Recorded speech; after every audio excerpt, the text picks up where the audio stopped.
नमस्कार दोस्तों, MPN academy में आप सभी का हार्दिक अभिनंदन है। प्रस्तुत है weekly current affairs test series. दोस्तों, इस वीडियो में हम लोग 16 से 23 अगस्त 2025 तक के समसामयिक घटनाक्रम पर आधारित 30 अति महत्वपूर्ण मल्टीपल चॉइस क्वेश्चंस को व्याख्या के साथ हल करेंगे। पहला प्रश्न है, दुर्लभ रात्रिचर पतंगा प्रजाति एंटीट्रिसुलोइड्स कैटोकेलिना की हालिया खोज कहाँ हुई है? Where was the recent discovery of the rare nocturnal moth species Antitrisuloides catocalina? The right answer is option number A, Kerala. यह दुर्लभ पतंगा केरल के पलक्कड़ जिले के चुल्लुनूर मयूर अभयारण्य में पाया गया। यह प्रजाति पहली बार पश्चिमी घाट में दर्ज की गई है, जो इसकी नई सीमा को दर्शाता है। इस वंश में विश्व स्तर पर केवल 2 प्रजातियां ज्ञात है। यह पहले केवल उत्तर पूर्व भारत में देखी गई थी। हल्हान खुबानी की पहली खेप किस देशों को भेजी गई है? To which countries has the first consignment of Halman apricot been sent? The right answer is option number D, Saudi Arabia, Kuwait और कतर। पहली बार 1.5 मीट्रिक टन हल्मान खुबानी की खेप सऊदी अरब, कुवैत और कतर को भेजी गई, जो लद्दाख के किसानों के लिए नए बाजार खोलती है। यह लद्दाख की एक उच्च गुणवत्ता वाली किस्म है, जो 1 सदी पहले चीन या मध्य एशिया से लाई गई थी। यह लद्दाख के शाम क्षेत्र में बहुतायत में पाई जाती है।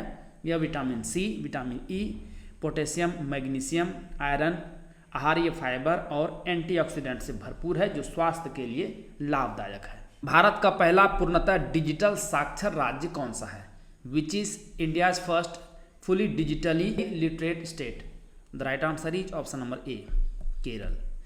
केरल को अगस्त 2025 में डिजी केरलम परियोजना के माध्यम से भारत का पहला पूर्णतः साक्षर राज्य घोषित किया गया है।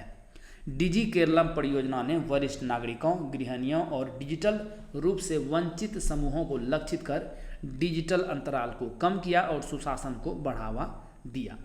केंद्रीय श्रमिक शिक्षा बोर्ड के अनुसार ग्रामीण क्षेत्रों में केवल 25% घर डिजिटल रूप से साक्षर हैं भारत भर में, जबकि शहरी क्षेत्रों में यह प्रतिशत है 61%। सुंदरबन बायोस्फीयर रिजर्व में खारे पानी की अनुमानित आबादी 2025 में कितनी है?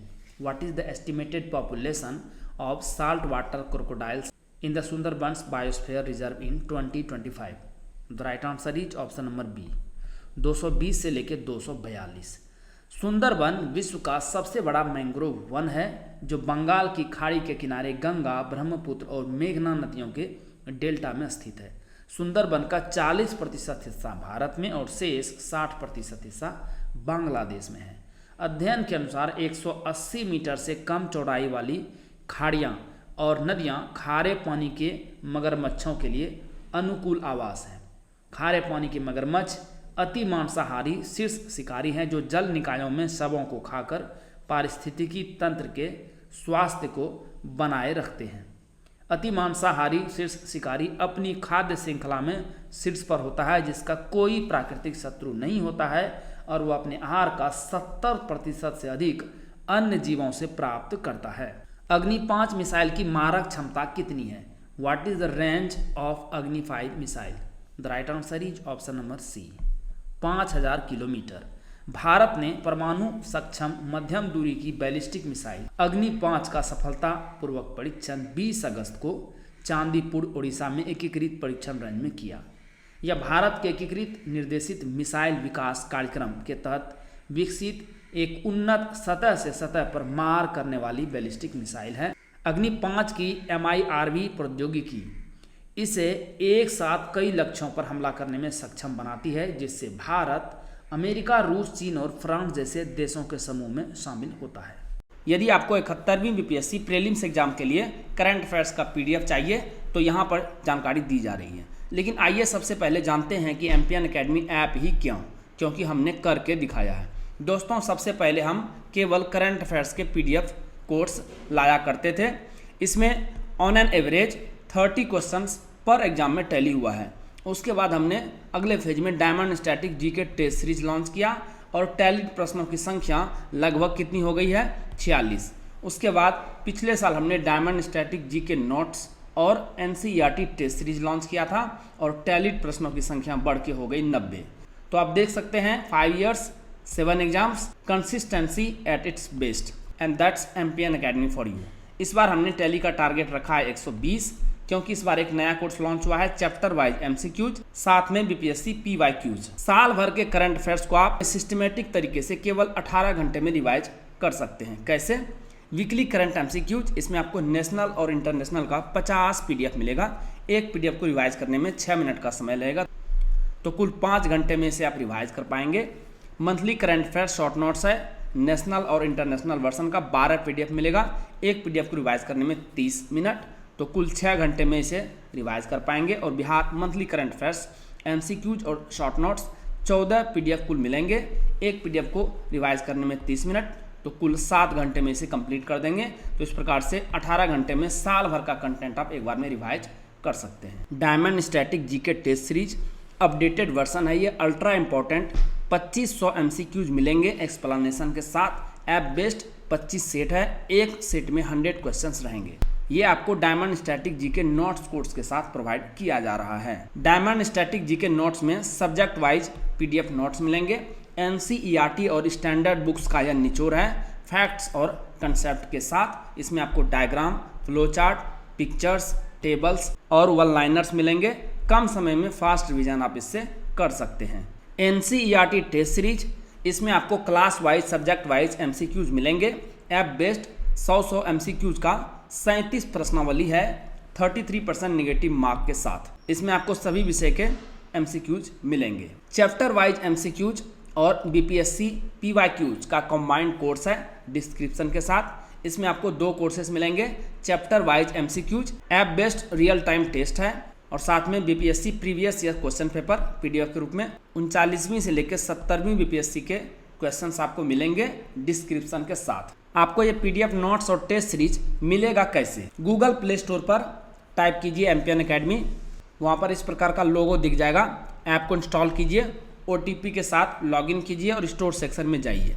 वहाँ पर आपको 4 प्रकार के कोर्स मिलेंगे, डायमंड स्टैटिक जीके नोट्स और टेस्ट सीरीज एक साथ में, current affairs PDF, NCERT test series, और फिर चौथा chapter wise MCQs plus BPSC PYQs. Course पर क्लिक कीजिए, उसके बाद नीचे चले जाइए, आई एम इंटरेस्टेड पर क्लिक कीजिए। आपको मैसेज और व्हाट्सएप पर पेमेंट का लिंक मिल जाएगा। शुल्क का भुगतान करें और कोर्स कंटेंट आपको एमपीएन अकेडमी ऐप पर मिल जाएगा। दोस्तों, ये सभी कोर्स आपको हिंदी और इंग्लिश दोनों भाषाओं में अलग अलग ऐप पर उपलब्ध है। ऐप का लिंक आपको इस वीडियो के डिस्क्रिप्शन और पिंड कमेंट सेक्शन में भी मिल जाएगा, तो ध्यान से लैंग्वेज सेलेक्ट कीजिएगा। सिलीनेक्स का 12वां संस्करण कहाँ आयोजित किया गया? Where was the 12th edition of SLINEX held? The right answer is option number B, Colombo. Bharat और श्रीलंका की नौसेनाओं के बीच सिलीनेक्स 25 जो कि 12वां संस्करण था 18 अगस्त को कोलंबो में सफलतापूर्वक संपन्न हुआ। श्रीलंका में द्विपक्षीय नौसैनिक अभ्यास की शुरुआत 2025 में हुई थी। सिलीनेक्स 25 के दौरान 1987 और 1990 के बीच श्रीलंका में शांति अभियानों में बलिदान देने वाले भारतीय सैनिकों को IPKF स्मारक पर श्रद्धांजलि दी गई। भारतीय अंतरिक्ष स्टेशन कब तक पूर्ण रूप से परिचालित होने की योजना है? By when is the Bharatiya Antariksh station BAS plan to be fully operational? The right answer is option number C, 2035। भारतीय सरकार वर्ष 2035 तक एक पूर्ण रूप से परिचालित भारतीय अंतरिक्ष स्टेशन स्थापित करने और 2040 तक चंद्रमा पर भारतीय मानव युक्त मिशन भेजने की योजना बना रही है, जो विकसित भारत 2047 के दृष्टिकोण से पहले ही महत्वाकांक्षा पर है। BAS पृथ्वी की निम्न कक्षा यानी लियो में 400 से 450 किलोमीटर की ऊंचाई पर परिक्रमा करेगा, जो वैज्ञानिक अनुसंधान के लिए उपयुक्त है। लिपू लेक दर्रा कहाँ स्थित है? Where is Lipulekh pass located? The right answer is option number B, Uttarakhand में। यह जो दर्रा है उत्तराखंड के कुमाऊं क्षेत्र में एक उच्च ऊंचाई वाला पर्वतीय दर्रा है, जो भारत, नेपाल और चीन की ट्राई जंक्शन यानी तीनों देशों की सीमा के निकट स्थित है, जो उत्तराखंड को तिब्बत से जोड़ता है। अभी न्यूज में क्यों है? भारत ने लिपू लेक दर्रे के माध्यम से भारत चीन सीमा व्यापार फिर से शुरू करने पर नेपाल की आपत्तियों को खारिज कर दिया है और यह स्पष्ट किया है कि कि नेपाल के दावे ऐतिहासिक तथ्यों पर आधारित नहीं हैं।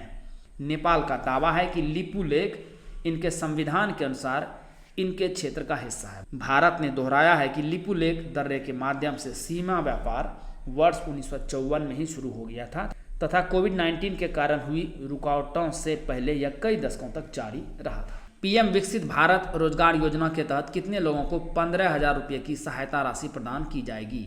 How many people will be provided assistance of 15,000 rupees under PM Viksit Bharat Rozgar Yojana? The right answer is option number C, 3 crore. Bharat के 79वें स्वतंत्रता दिवस पर प्रधानमंत्री नरेंद्र मोदी ने कई घोषणाएं की। पहला था पीएम विकसित भारत रोजगार योजना। इसका लक्ष्य 2 वर्षों में 3.5 करोड़ रोजगार सृजित करना है। नए रोजगार प्राप्त युवाओं को 15,000 रुपये की सहायता राशि मिलेगी, जिससे लगभग 3 करोड़ लोगों को लाभ होगा।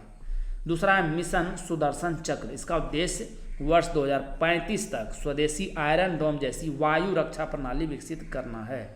तीसरा है भारत 2025 के अंत तक अपनी made in India semiconductor chip प्रस्तुत करेगा। चौथा है national deep water exploration mission. समुद्र मंथन नामक नियोजित मिशन का उद्देश्य मिशन मोड में अपतटीय तेल, गैस एवं खनिज संसाधनों का अन्वेषण करना है। ओसीआई कार्ड धारक और अनिवासी भारतीय यानी एनआरआई में क्या अंतर है? What is the difference between an OCI card holder and a non resident Indian NRI? The right answer is option number A. NRI को मतदान का अधिकार है। ओसीआई कार्ड धारकों को मतदान का अधिकार नहीं है, जबकि एनआरआई को मतदान का अधिकार है यदि वो भारतीय पासपोर्ट धारक हैं तो। न्यूज़ में भी क्यों है?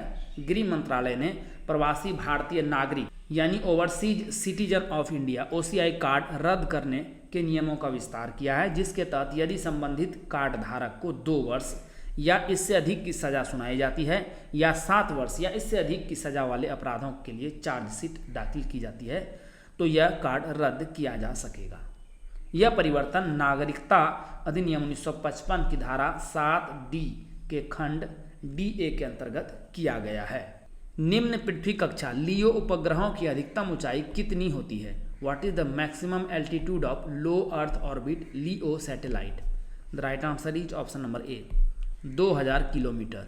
न्यूज़ में क्यों है? स्टारलिंक जो कि अमेरिकी एरोस्पेस कंपनी स्पेस एक्स जिसके मालिक हैं एलन मस्क की पूर्ण स्वामित्व वाली सहायक कंपनी है, को भारत में उपग्रह आधारित इंटरनेट यानी सैटेलाइट इंटरनेट सेवाएं प्रदान करने के लिए एकीकृत लाइसेंस मिल गया है। ये उपग्रह पृथ्वी पर स्थित यूजर टर्मिनलों और अंतरिक्ष आधारित अवसंरचना के बीच डेटा का संचार करते हैं। लियो मेगा तारामंडल में ऑन बोर्ड सिग्नल प्रोसेसिंग और ऑप्टिकल इंटर सैटेलाइट लिंक्स शामिल होते हैं, जिससे उपग्रह से उपग्रह सीधा संचार संभव होता है और ग्राउंड स्टेशनों पर निर्भरता कम हो जाती है। अमेरिका रूस अलास्का शिखर सम्मेलन का मुख्य विषय क्या था? What was the main theme of the US Russia Alaska Summit? The right answer is option number D, रूस यूक्रेन युद्ध। यह शिखर सम्मेलन जिसमें अमेरिका के राष्ट्रपति डोनाल्ड ट्रंप और रूसी राष्ट्रपति व्लादिमीर पुतिन ने भाग लिया, 15 अगस्त 2025 को अलास्का के ज्वाइंट बेस एल्मेंडोर्फ रिचर्डसन एंकोरेज में आयोजित हुआ, जहां मुख्य चर्चा रूस यूक्रेन युद्ध पर केंद्रित थी, लेकिन कोई अंतिम समझौता नहीं हुआ। सम्मेलन बिना किसी ठोस समझौते के समाप्त हो गया, जिससे रूस यूक्रेन विवाद सुलझा रहा और वैश्विक कूटनीति में अनिश्चितता बढ़ी। भारत के दृष्टिकोण से देखेंगे तो इसका लक्ष्य सामरिक स्वायत्तता बनाए रखना है, जहां वह रूस और अमेरिका के साथ संबंधों को संतुलित रखते हुए अपने राष्ट्रीय हितों को प्राथमिकता देता है। अमेरिका ने भारतीय निर्यात पर 50% टैरिफ लगाने की घोषणा की है, जो भी लागू हो चुकी है, जिसमें 25% मौजूदा और 25% अतिरिक्त टैरिफ शामिल है। मुख्यतः भारत के रूसी तेल आयात के कारण ऐसा किया गया है। भारत अपने कच्चे तेल का 35 से 40% रूस से आयात करता है। गोल्डन डोम मिसाइल रक्षा प्रणाली के डिजाइन को किस देश ने अंतिम रूप दिया है? Which country has finalized the design of the Golden Dome missile defense system?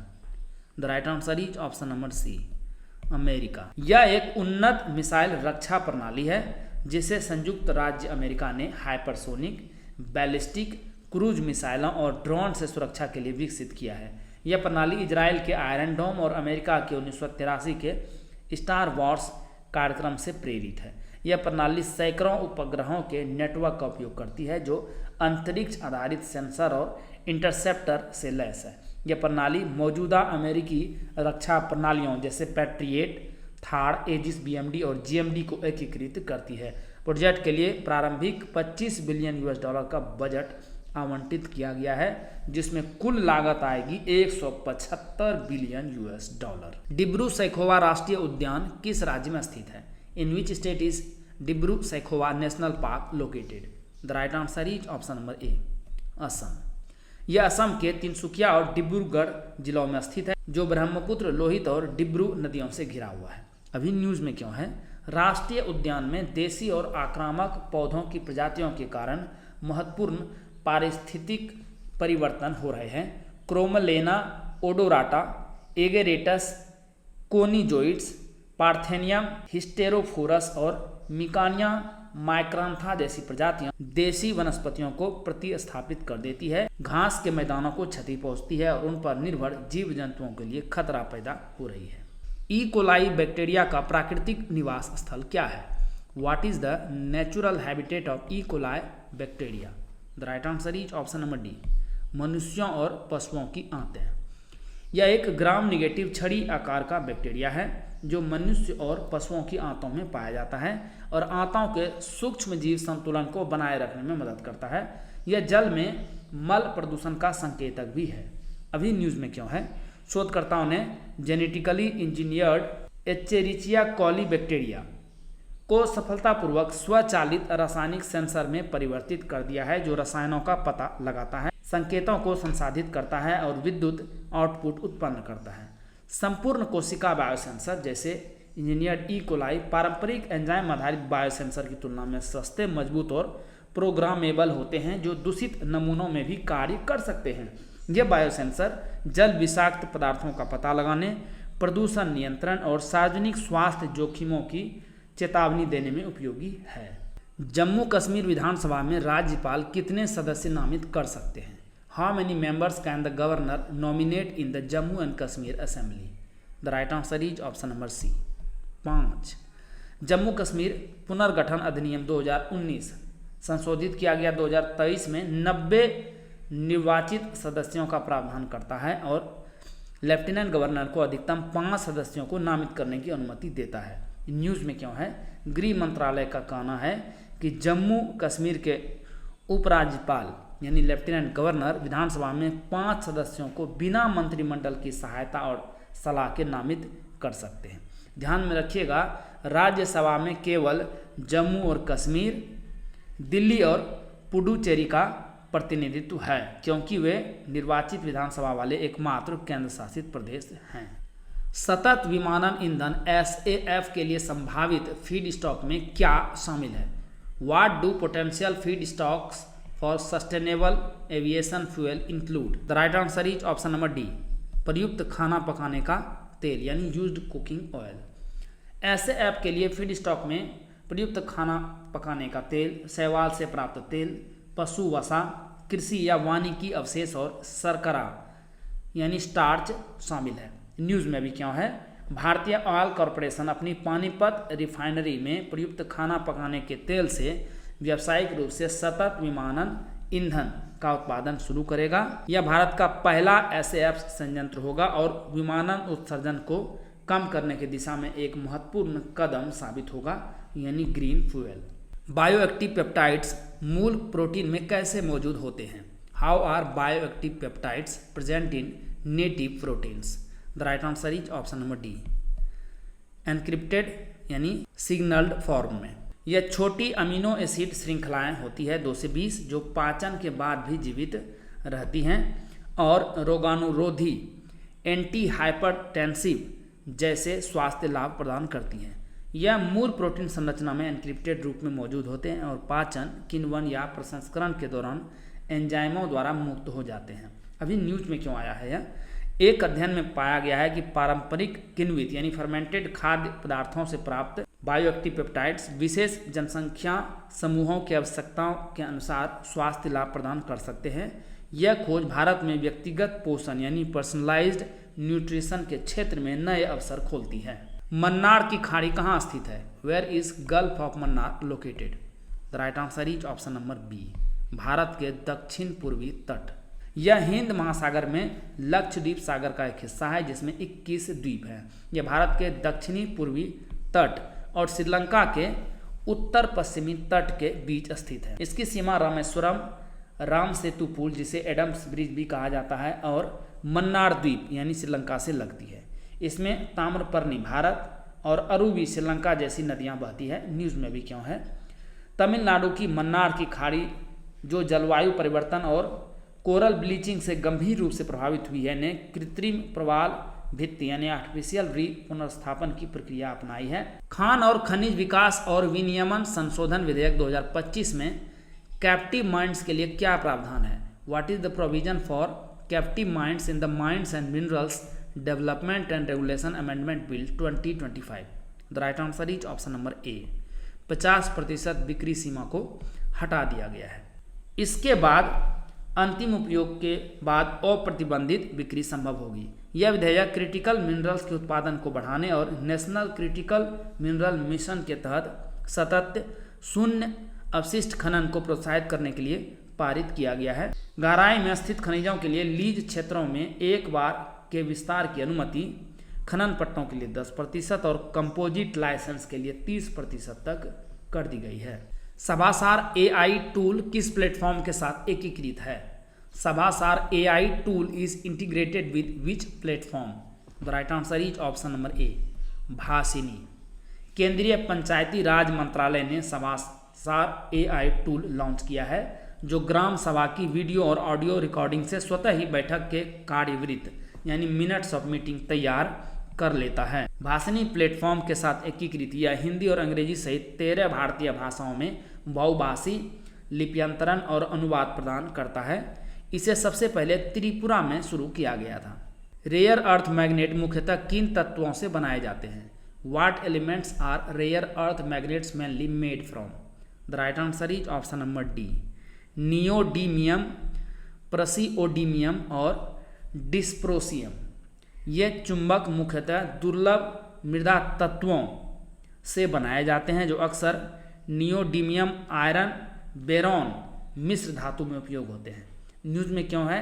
चीन ने भारत को दुर्लभ मृदा चुंबकों यानी रेयर अर्थ मैग्नेट के निर्यात पर प्रतिबंध हटाने का निर्णय लिया है जिससे ऑटोमोबाइल, नवीकरणीय ऊर्जा, उपभोक्ता, इलेक्ट्रॉनिक्स, रक्षा, एरोस्पेस और स्वास्थ्य सेवा जैसे क्षेत्रों को महत्वपूर्ण बढ़ावा मिलेगा।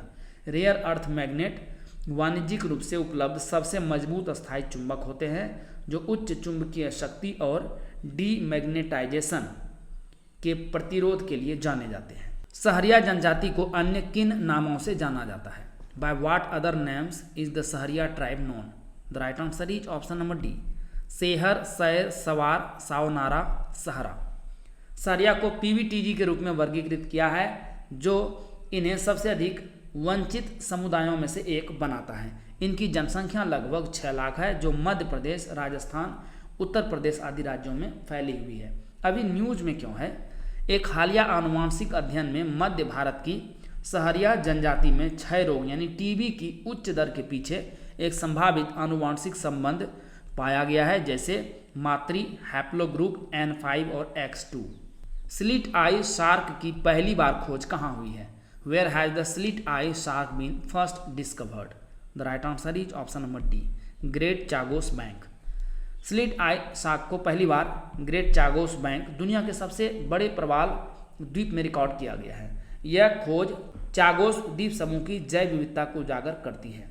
इस शार्क का नाम इसकी पतली सक्रिय आँखों के कारण पड़ा है जो कम रोशनी में बेहतर दृष्टि प्रदान करती है। Batted remote under water video system का उपयोग कर 23 से 29 मीटर की गहराई पर ग्रेट चागोस बैंक के दक्षिणी किनारे पर गहरे समुद्री घास में 2 शार्क रिकॉर्ड की गई है। स्लिट आई शार्क को लगभग संकटग्रस्त के रूप में सूचीबद्ध किया गया है और मछली पकड़ने के दबाव के कारण अगले 15 वर्षों में इसकी संख्या में 30% तक कमी हो सकती है। विहार झील कहाँ है? Where is Vihar lake located? The right answer is option number C, Mumbai. Vihar झील उत्तरी मुंबई में संजय गांधी राष्ट्रीय उद्यान, जिसे बोरीवली राष्ट्रीय उद्यान भी कहा जाता है, के अंदर विहार गांव के पास मीठी नदी पर स्थित है। विहार झील तुलसी झील और पवई झील के बीच स्थित है और ये तीनों संजय गांधी राष्ट्रीय उद्यान के भीतर है। अभी न्यूज में क्यों है? 18 अगस्त को भारी बारिश के कारण विहार झील अपनी पूरी क्षमता तक भर गई और अति प्रवाह शुरू हो गया। तस्वीर में देखिए, जो मुंबई की जल आपूर्ति के लिए एक सकारात्मक संदेश है। यह झील एक मानव निर्मित जलाशय है जिसका निर्माण ब्रिटिश सरकार ने 1856 और 1860 के बीच किया था। इस झील को अपने जल ग्रहण क्षेत्र में पवई कन्हेरी पर्वत श्रृंखलाओं से पानी मिलता है। यह साल्ट सेट द्वीप समूह में मुंबई की सबसे बड़ी झील है। थट्टेकर पक्षी अभयारण्य किस नदी के तट पर स्थित है?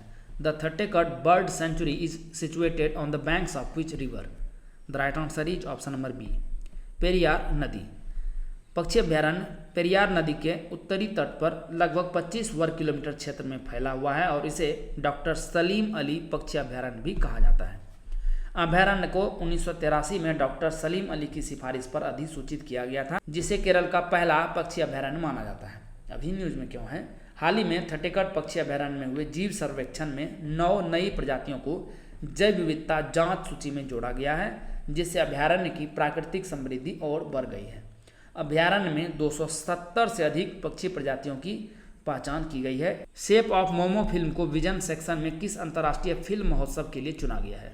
The film shape of Momo has been selected for which international film festival in the vision section? The right answer is option number D, Busan international film festival.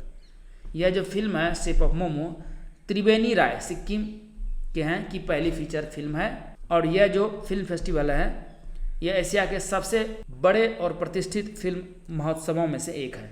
यह जो फिल्म है शेप ऑफ मोमो, यह अपने हिमालयी गृहनगर में परिवार, परंपरा और अंतरात्मा के बीच उलझी एक महिला की कहानी को दर्शाती है। सस्टेनेबल पावर 1404 सैन्य अभ्यास कहाँ आयोजित किया गया? Where was the sustainable power 1404 military exercise held? The right answer is option number C, Oman की खाड़ी और हिंद महासागर। यह 2 दिवसीय अभ्यास 21 अगस्त को उत्तरी हिंद महासागर और ओमान की खाड़ी में शुरू हुआ, जो इजराइल के साथ 12 दिवसीय युद्ध के बाद ईरान का पहला बड़ा सैन्य अभ्यास था। दिदाई जनजाति मुख्य रूप से भारत के किस राज्य में निवास करती है? The Didayi tribe mainly resides in which state of India? The right answer is option number B, Odisha. यह जनजाति मुख्य रूप से ओडिशा के कोरापुट और मलकानगिरी जिलों में विशेष रूप से मचकुंडा नदी के दोनों किनारों पर कंबरू पहाड़ियों में निवास करती है। अभी न्यूज में क्यों है? ओडिशा के मलकानगिरी जिले की चंपा रास्पेडा नीट 2000 परीक्षा उत्तीर्ण करने वाली दिदाई जनजाति की पहली सदस्य बनी है, तो अब यह डॉक्टर बन सकेंगी। दिदाई जनजाति ओडिशा के 13 विशेष रूप से कमजोर जनजातीय समूहों PVTG में से एक है। ये पूर्वी घाट के सुदूर वन गांव में फूस के मिट्टी के घरों में रहते हैं। दोस्तों, जैसा कि बताया गया है, इस वीडियो लेक्चर का PDF आपको हिंदी और इंग्लिश दोनों भाषाओं में अलग अलग फुल डिस्क्रिप्शन के साथ एम्पियन एकेडमी ऐप पर प्राप्त किया जा सकेगा। दोस्तों, आप इन PDF के सारे इस वीडियो लेक्चर को आसानी से लगभग 5 से 6 मिनट में रिवाइज कर पाएंगे, जिससे आपका बहुत सारा समय बचेगा, जिसे आप स्टैटिक पोर्शन पर खर्च कर सकते हैं और अपने टाइम को बेटर मैनेज कर सकते हैं। एम्पियन एकेडमी ऐप का लिंक आपको इस वीडियो के डिस्क्रिप्शन बॉक्स और पिन्ड कमेंट सेक्शन में मिल जाएगा। 16वीं एशियाई निशानेबाजी चैंपियनशिप 2025 का आयोजन कहाँ हुआ? Where was the 16th Asian shooting championship 2025 held? The right answer is option number C, Shymkent. Championship का आयोजन शिमकैंट कजाकिस्तान में हुआ। यह आयोजन शिमकैंट शूटिंग प्लाजा में आयोजित किया गया, जिसमें भारत ने शानदार प्रदर्शन करते हुए 50 से अधिक पदक जीते। अर्जुन बबूता, रुद्राक्ष पाटिल और किरण जादव ने पुरुषों की 10 मीटर एयर राइफल टीम स्पर्धा में स्वर्ण पदक जीता। एला वेनिल वालारिवन तमिलनाडु की है, ने महिलाओं की 10 मीटर एयर राइफल स्पर्धा में स्वर्ण पदक जीता। ऐश्वर्य प्रताप सिंह तोमर ने पुरुषों की 50 मीटर राइफल 3 पोजीशन स्पर्धा में स्वर्ण पदक जीता। नीरू डांडा ने महिलाओं की ट्रैप स्पर्धा में स्वर्ण पदक जीता। दोस्तों, इसी के साथ साप्ताहिक करंट अफेयर्स टेस्ट सीरीज के इस एडिशन को समाप्त करने की आपसे इजाज़त चाहूँगा। वीडियो देखने के लिए बहुत बहुत धन्यवाद। Thank you very much. जल्द ही मिलते हैं अगले वीडियो में। All the best for your exam preparation.